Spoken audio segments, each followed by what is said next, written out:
ओम शांति। 28 अगस्त 2025। बाबा के महावाक्य। मीठे बच्चे, अभी तुम्हारी सुनवाई हुई है। आखिर वह दिन आ गया जब तुम उत्तम से उत्तम पुरुष इस पुरुषोत्तम संगम युग पर बन रहे हो। प्रश्न: हार और जीत से संबंधित कौन सा एक ऐसा भ्रष्ट कर्म है जो मनुष्य को दुखी करता है? उत्तर: जुआ। बहुत मनुष्यों में जुआ खेलने की आदत होती है। यह भ्रष्ट कर्म है, क्योंकि हारने से दुख, जीतने से खुशी होगी। तुम बच्चों को बाप का फरमान है, बच्चे दैवी कर्म करो। ऐसा कोई भी कर्म नहीं करना है जिसमें टाइम वेस्ट हो। सदा बेहद की जीत पाने का पुरुषार्थ करो। गीत। आखिर वह दिन आया आज। ओम शांति। डबल ओम शांति। तुम बच्चों को भी कहना होगा ओम शांति। यहाँ फिर है डबल ओम शांति। एक सुप्रीम आत्मा शिव बाबा कहते हैं ओम शांति, दूसरा यह दादा कहते हैं ओम शांति। फिर तुम बच्चे भी कहते हो हम आत्मा शांत स्वरूप है, रहने वाले भी शांति देश के हैं। यहाँ स्थूल देश में पाठ बजाने आए हैं। यह बातें आत्माएं भूल गई हैं। फिर आखिर वह दिन तो जरूर आया है जब सुनवाई होती है। कौन सी सुनवाई? कहते हैं बाबा दुख हर कर सुख दो। हर एक मनुष्य सुख शांति ही पसंद करते हैं। बाप है ही गरीब निवाज। इस समय भारत बिल्कुल गरीब है। बच्चे जानते हैं हम बिल्कुल साहूकार थे। यह भी तुम ब्राह्मण बच्चे जानते हो। बाकी तो सब जंगल में हैं। तुम बच्चों को भी नंबरवार पुरुषार्थ अनुसार निश्चय है। तुम जानते हो यह है श्री श्री। उनकी मत भी श्रेष्ठ ते श्रेष्ठ है। भगवानुवाच है ना। मनुष्य तो राम राम की ऐसी धुन लगाते हैं जैसे बाजा बजता है। अब राम तो त्रेता का राजा था। उनकी महिमा बड़ी थी। 14 कला था, 2 कला कम। उनके लिए भी गाते हैं राम राजा राम प्रजा। तुम साहूकार बनते हो ना। राम से ज्यादा साहूकार फिर लक्ष्मी नारायण होंगे। राजा को अन्नदाता कहते हैं। बाप भी दाता है। वह सब कुछ देते हैं। बच्चों को विश्व का मालिक बनाते हैं। वहां कोई अप्राप्त वस्तु होती नहीं जिसके लिए पाप करना पड़े।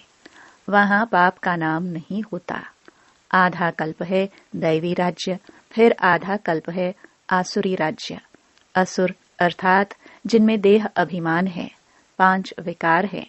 अभी तुम आए हो खिवैया अथवा बागवान के पास। तुम जानते हो हम डायरेक्ट उनके पास बैठे हैं। तुम बच्चे भी बैठे बैठे भूल जाते हो। भगवान जो फरमाते हैं वह मानना चाहिए ना। पहले तो वह श्रीमत देते हैं श्रेष्ठ ते श्रेष्ठ बनाने के लिए, तो मत पर चलना चाहिए ना। पहली पहली मत देते हैं देही अभिमानी बनो। बाबा हम आत्माओं को पढ़ाते हैं, यह पक्का पक्का याद करो। यह अक्षर याद किया तो बेड़ा पार है। बच्चों को समझाया है तुम ही 84 जन्म लेते हो।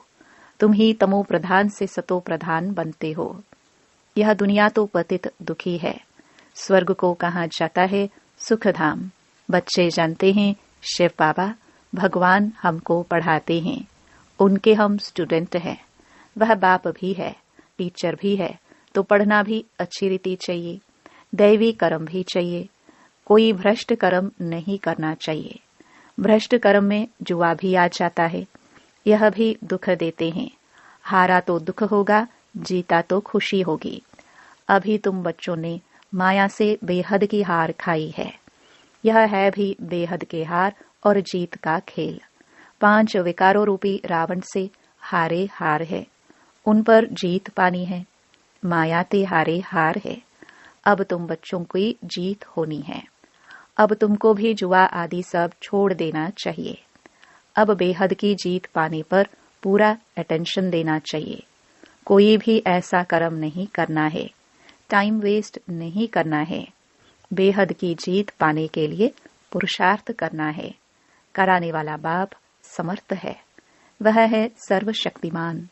यह भी समझाया है, सिर्फ बाप सर्वशक्तिमान नहीं है, रावण भी सर्वशक्तिमान है। आधा कल्प रावण राज्य, आधा कल्प राम राज्य चलता है। अभी तुम रावण पर जीत पाते हो, अब वह हद की बातें छोड़ बेहद में लग जाना है।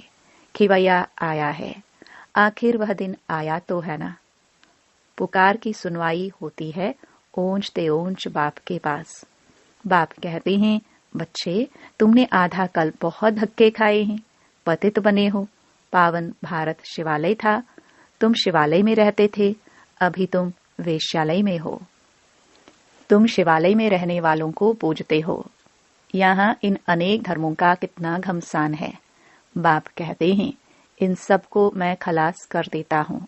सबका विनाश होना है, और धर्म स्थापक विनाश नहीं करते हैं। वह सद्गति देने वाले गुरु भी नहीं है। सद्गति ज्ञान से ही होती है। सर्व का सद्गति दाता ज्ञान सागर बाप ही है। यह अक्षर अच्छी रीति नोट करो। बहुत हैं जो यहाँ सुनकर बाहर गए तो यहाँ की यहाँ रह जाती है। जैसे गर्भ जेल में कहते हैं, हम पाप नहीं करेंगे। बाहर निकले, बस वहां की वहां रही। थोड़ा बड़ा हुआ, पाप करने लग पड़ते, काम कटारी चलाते हैं। सत्युग में तो गर्भ भी महल रहता है। तो बाप बैठ समझाते हैं, आखिर वह दिन आया आज। कौन सा दिन? पुरुषोत्तम संगम युग का, जिसका कोई को पता नहीं है। बच्चे फील करते हैं, हम पुरुषोत्तम बनते हैं। उत्तम ते उत्तम पुरुष हम ही थे। श्रेष्ठ ते श्रेष्ठ धर्म था। कर्म भी श्रेष्ठ ते श्रेष्ठ थे। रावण राज्य ही नहीं होता। आखिरीन वह दिन आया जो बाप आया है पढ़ाने, वही पतित पावन है।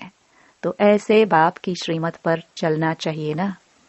अभी है कलयुग का अंत, थोड़ा टाइम भी चाहिए ना पावन बनने के लिए। 60 वर्ष के बाद वानप्रस्थ कहते हैं। 60 तो लगी लाठ। अभी तो देखो 80 वर्ष वाले भी विकारों को छोड़ते नहीं। बाप कहते हैं, मैं इनकी वानप्रस्थ अवस्था में प्रवेश कर इनको समझाता हूँ। आत्मा ही पवित्र बन पार जाती है, आत्मा ही उड़ती है। अभी आत्मा के पंख कटे हुए हैं, उड़ नहीं सकती है। रावण ने पंख काट दिए हैं, पतित बन गई है। कोई एक भी वापस जा ना सके। पहले तो सुप्रीम बाप को जाना चाहिए। शिव की बारात कहते हैं ना, शंकर की बारात होती नहीं। बाप के पिछाड़ी हम सब बच्चे जाते हैं। बाबा आया हुआ है लेने के लिए। शरीर सहित तो नहीं ले जाएंगे ना। आत्माएं सब पतित हैं। जब तक पवित्र न बने तब तक वापस जा ना सके। प्योरिटी थी तो पीस प्रॉस्पेरिटी थी। सिर्फ तुम आदि सनातन देवी देवता धर्म वाले ही थे। अभी और सब धर्म वाले हैं। डेटिज्म है नहीं। इनको कल्प वृक्ष कहा जाता है। बड़ के झाड़ से इनकी भेंट की जाती है। थुर है नहीं, बाकी सारा झाड़ खड़ा है। वैसे यह भी देवी देवता धर्म का फाउंडेशन है नहीं, बाकी सारा झाड़ खड़ा है। था जरूर, परंतु प्रायलोप हो गया है, फिर रिपीट होगा। बाप कहते हैं, मैं फिर आता हूँ एक धर्म की स्थापना करने। बाकी सब धर्मों का विनाश हो जाता है। नहीं तो सृष्टि चक्र कैसे फिरे? कहाँ भी जाता है वर्ल्ड की हिस्ट्री ज्योग्राफी रिपीट। अभी पुरानी दुनिया है, फिर नई दुनिया को रिपीट होना है। यह पुरानी दुनिया बदल नई दुनिया स्थापन होगी। यही भारत नया सो पुराना बनता है। कहते हैं जमुना के कंठे पर परिस्तान था। बाबा कहते हैं तुम कामचिता पर बैठ कब्रिस्तानी बन पड़े हो, फिर तुमको परिस्तानी बनाते हैं। श्री कृष्ण को श्याम सुंदर कहते हैं। क्यों? किसकी भी बुद्धि में नहीं होगा। नाम तो अच्छा है ना, राधे और कृष्ण। यह है न्यू वर्ल्ड के प्रिंस प्रिंसेस। बाप कहते हैं कामचिता पर बैठने से आयरन एज में हैं। गाया हुआ भी है, सागर के बच्चे काम चिता पर जल मरे। अब बाप सब पर ज्ञान वर्षा करते हैं, फिर सब चले जाएंगे गोल्डन एज में। अभी है संगम युग। तुमको अविनाशी ज्ञान रत्नों का दान मिलता है, जिससे तुम साहूकार बनते हो। यह एक एक रत्न लाखों रुपए का है। वो लोग फिर समझते हैं शास्त्रों के वर्जन्स लाखों रुपए के हैं। तुम बच्चे इस पढ़ाई से पदम पति बनते हो, सोर्स ऑफ इनकम है ना। इन ज्ञान रत्नों को तुम धारण करते हो, झोली भरते हो। वह फिर शंकर के लिए कहते हैं, हे बम बम महादेव भर दो झोली। शंकर पर कितने इल्जाम लगाए हैं। ब्रह्मा और विष्णु का पाठ यहाँ है। यह भी तुम जानते हो। 84 जन्म विष्णु के लिए भी कहेंगे, लक्ष्मी नारायण के लिए भी, तुम ब्रह्मा के लिए भी कहेंगे। बाप बैठ समझाते हैं राइट क्या है, रॉन्ग क्या है। ब्रह्मा और विष्णु का पाठ क्या है। तुम ही देवता थे, चक्कर लगाए ब्राह्मण बने, फिर अब देवता बनते हो। पाठ सारा यहाँ बजता है। वैकुंठ के केल फाल देखते हैं। यहाँ तो वैकुंठ नहीं है। मीरा डांस करती थी, वह सब साक्षात्कार कहेंगे। कितना उनका मान है। साक्षात्कार किया, श्री कृष्ण से डांस की, सो क्या स्वर्ग में तो नहीं गई ना। गति सदगति तो संगम पर ही मिल सकती है। इस पुरुषोत्तम संगम युग को तुम समझते हो। हम बाबा द्वारा अब मनुष्य से देवता बन रहे हैं। विराट रूप की भी नॉलेज चाहिए ना। चित्र रखते हैं, समझते कुछ भी नहीं। अकासुर बकासुर यह सब इस संगम के नाम है। भस्मासुर भी नाम है। काम चिता पर बैठ भस्म हो गए हैं। अब बाप कहते हैं, मैं सबको फिर से ज्ञान चिता पर बिठाए ले जाता हूँ। आत्माएं सब भाई भाई हैं। कहते भी हैं हिंदू चीनी भाई भाई, हिंदू मुस्लिम भाई भाई हैं। अब भाई भाई भी आपस में लड़ते रहते हैं। कर्म तो आत्मा करती है ना। शरीर द्वारा आत्मा लड़ती है। पाप भी आत्मा पर लगता है। इसलिए पाप आत्मा कहाँ जाता है। बाप कितना प्यार से बैठ समझाते हैं। शिव बाबा और ब्रह्मा बाबा दोनों को हक है बच्चे बच्चे कहना। बाप दादा द्वारा कहते हैं, हे बच्चे, समझते हो ना। हम आत्मा यहाँ आकर पाठ बजाती है, फिर अंत में बाप आकर सबको पवित्र बनाए साथ ले जाते हैं। बाप ही आकर नॉलेज देते हैं। आते भी यहाँ ही हैं। शिव जयंती भी मनाते हैं। शिव जयंती के बाद फिर होती है कृष्ण जयंती। श्री कृष्ण ही फिर श्री नारायण बनते हैं। फिर चक्कर लगाए अंत में सांवरा पतित बनते हैं। बाप आकर फिर गोरा बनाते हैं। तुम ब्राह्मण सो देवता बनेंगे, फिर सीढ़ी उतरेंगे। यह 84 जन्मों का हिसाब और कोई की बुद्धि में नहीं होगा। बाप ही बच्चों को समझाते हैं। गीत भी सुना। आखरीन भक्तों की सुनवाई होती है। बुलाते भी हैं, हे भगवान आकर हमको भक्ति का फल दो। भक्ति फल नहीं देती, फल भगवान देता है। भक्तों को देवता बनाते हैं। बहुत भक्ति तुमने की है। पहले पहले तुमने ही शिव की भक्ति की। जो अच्छी रीति इन बातों को समझेंगे, तुम फील करेंगे यह हमारे कुल का है। किसकी बुद्धि में ठहरता नहीं है तो समझो भक्ति बहुत नहीं की है, पीछे आया है। यहाँ भी पहले नहीं आएंगे। ये हिसाब है। जिसने बहुत भक्ति की है उनको बहुत फल मिलेगा। थोड़ी भक्ति थोड़ा फल। वह स्वर्ग के सुख भोग नहीं सकते, क्योंकि शुरू में शिव की भक्ति थोड़ी की है। तुम्हारी बुद्धि अब काम करती है। बाबा भिन्न भिन्न युक्तियां बहुत समझाते हैं। अच्छा, मीठे मीठे सिखिलदे बच्चों प्रति माता पिता बाप दादा का याद प्यार और गुड मॉर्निंग। रूहानी बाप की रूहानी बच्चों को नमस्ते। धारणा के लिए मुख्य सार। पहला, एक एक अविनाशी ज्ञान रत्न जो पद्मों के समान है, इनसे अपनी झोली भर बुद्धि में धारण कर फिर दान करना है। दूसरा, श्री श्री की श्रेष्ठ मत पर पूरा पूरा चलना है। आत्मा को सतो प्रधान बनाने के लिए देही अभिमानी बनने का पूरा पूरा पुरुषार्थ करना है। वरदान: सर्व के प्रति शुभ भाव और श्रेष्ठ भावना धारण करने वाले हंस बुद्धि होली हंस भव।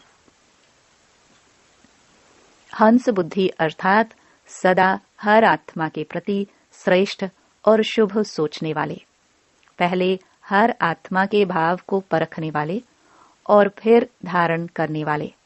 कभी भी बुद्धि में किसी भी आत्मा के प्रति अशुभ व साधारण भाव धारण न हो। सदा शुभ भाव और शुभ भावना रखने वाले ही होली हंस हैं। वे किसी भी आत्मा के अकल्याण की बातें सुनते देखते भी अकल्याण को कल्याण की वृत्ति से बदल देंगे। उनकी दृष्टि हर आत्मा के प्रति श्रेष्ठ शुद्ध स्नेह की होगी। स्लोगन: प्रेम से भरपूर ऐसी गंगा बनो जो आपसे प्यार का सागर बाप दिखाई दे। अव्यक्त इशारे: सहज योगी बनना है तो परमात्म प्यार के अनुभवी बनो। कई भक्त आत्माएं प्रभु प्रेम में लीन होना चाहती हैं और कई फिर ज्योति में लीन होना चाहती हैं। ऐसी आत्माओं को सेकंड में बाप का परिचय, बाप की महिमा प्राप्त सुनाए, संबंध की लवलीन अवस्था का अनुभव कराओ। लवलीन होंगे तो सहज ही लीन होने के राज को भी समझ जाएंगे। ओम शांति।